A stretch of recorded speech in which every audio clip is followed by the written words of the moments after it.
नमस्कार। आज हम वैष्णव धर्म की बहुत पुरानी जड़ों में उतर रहे हैं।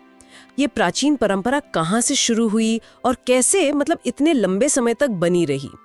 तो आज हम ये समझने वाले हैं कि वेदों से पुराणों तक वैष्णव विचार कैसे विकसित हुए, और ये भी कि महमूद गजनवी और औरंगजेब जैसे शासकों के दौर में भी इतनी मुश्किलों के बावजूद ये परंपरा टिकी कैसे रही। ये सफर जानना वाकई दिलचस्प होगा।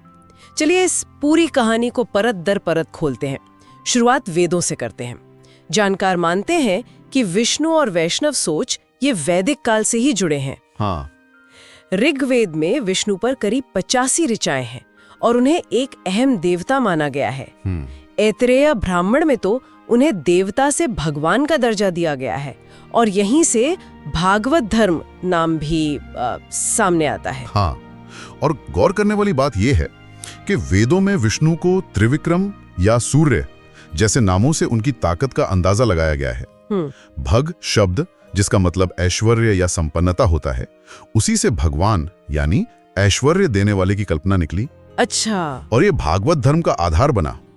दिलचस्प है कि वेदों में ही विष्णु लोक पहुंचने की इच्छा का जिक्र मिलता है। तो ये दिखाता है कि कैसे वो एक वैदिक देवता से धीरे धीरे एक पूरे धर्म के सेंटर बन गए। अच्छा। तो वेदों के बाद उपनिषदों का दौर आता है। कहा जाता है कि करीब 24 उपनिषदों में विष्णु, उनके अवतारों ईश्वर का धरती पर रूप लेकर आना और वैष्णव धर्म के बारे में बात की गई है। यहाँ ऐसा लगता है कि विष्णु के निर्गुण यानी बिना रूप वाले स्वरूप से ज्यादा सगुण रूप और गुणों वाले स्वरूप पर जोर दिया जाने लगा। उन्हें मानवीय गुणों से जोड़ा गया और परम लक्ष्य जिसे चरम प्राप्त के कहा गया वो माना गया। क्या इसका मतलब ये हुआ कि भक्ति का भाव बढ़ रहा था? बिल्कुल, हाँ। उपनिषदों में तत्व ज्ञान पर गहरा चिंतन मनन तो है ही, पर साथ ही अहिंसक यज्ञों की बात भी मिलती है। ये दिखाता है कि सिर्फ दार्शनिक बहस ही नहीं चल रही थी, बल्कि भक्ति और पूजा के जो तरीके हैं वो भी विकसित हो रहे थे। सही। और ये बदलाव आगे चलकर वैष्णव परंपरा के लिए बहुत अहम साबित हुआ असल में।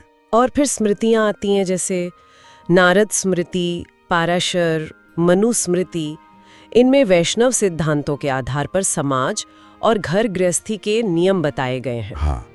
और पुराण तो जैसे वैष्णव धर्म का पूरा इतिहास ही खोलकर रख देते हैं। विष्णु पुराण, पद्म पुराण, भागवत पुराण, बिल्कुल। और यहाँ तक कि रामायण और महाभारत भी। स्रोत बताते हैं कि वाल्मीकि रामायण के समय तक तो अवतारवाद की सोच वो पूरी तरह जम चुकी थी। हाँ। पुराण इस बात पर जोर देते हैं कि विष्णु अनादि हैं, यानी हमेशा से हैं। एक कहानी तो बहुत मशहूर है। सृष्टि की शुरुआत में विष्णु शेषनाग पर लेटे थे। उनकी नाभि से कमल निकला जिस पर ब्रह्मा जी प्रकट हुए। ब्रह्मा जी हैरान थे कि वो कहाँ से आए, तो उन्होंने तपस्या की और उन्हें विष्णु के दर्शन हुए। विष्णु ने उन्हें अपने असली स्वरूप का ज्ञान दिया। अच्छा। और सृष्टि बनाने का काम सौंपा। माना जाता है कि यही ज्ञान वैष्णव धर्म का मूल है। अच्छा। और इसीलिए ब्रह्मा जी को पहला वैष्णव और पहला वैष्णवाचार्य कहा जाता है। हाँ, लेकिन ये ज्ञान आगे कैसे फैला, इस पर थोड़ी अलग अलग बातें हैं स्रोतों में। थोड़ा कंफ्यूजिंग लगता है ना? हाँ, वो है। कहीं लिखा है ब्रह्मा से दक्ष प्रजापति, फिर मनु और इक्ष्वाकु तक पहुंचा। कहीं है ब्रह्मा से देवताओं, फिर ऋषि मुनियों तक। और कहीं लिखा है कि विष्णु से सीधे नारद तक और फिर देवी देवताओं और ऋषि मुनियों तक। इतने सारे रास्ते क्यों? देखिए, ये अलग अलग रास्ते शायद इस बात पर जोर देते हैं कि ये ज्ञान कितना प्राचीन और दिव्य है। इसे अनादि, सत्य, सनातन और वैदिक माना गया है। अगर इसे बड़ी तस्वीर में देखें तो ये अलग अलग कड़ियां शायद ये भी दिखाती हैं कि ज्ञान अलग अलग गुरुओं और परंपराओं से होकर गुजरा। इस परंपरा ने उस समय के हिंसक वैदिक यज्ञों के खिलाफ भी आवाज उठाई थी। अच्छा। जो ज्ञान, कर्म और उपासना का एक अलग रास्ता दिखाती है।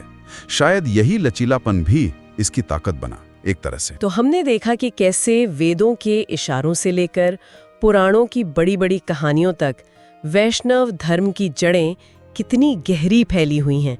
ये एक ऐसी परंपरा है जो समय के साथ बदली, विकसित हुई, लेकिन हमेशा अपने सनातन स्रोत से जुड़ी रही। और यहाँ एक खास बात देखने को मिलती है कि ये परंपरा हजारों सालों से टिकी हुई है।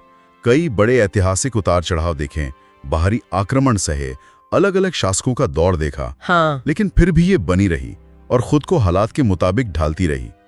इतने सारे अलग अलग ग्रंथों में वेद, उपनिषद, स्मृति, पुराण होने के बावजूद भी इसकी जो मूल पहचान है वो कायम रही।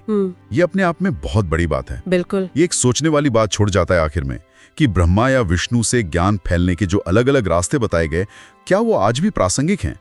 क्या वो दिखाते हैं कि कैसे आज भी लोग प्राचीन ज्ञान और परंपराओं से अलग अलग तरीकों से जुड़ते हैं, उन्हें समझते हैं और अपने जीवन में उतारते हैं? शायद।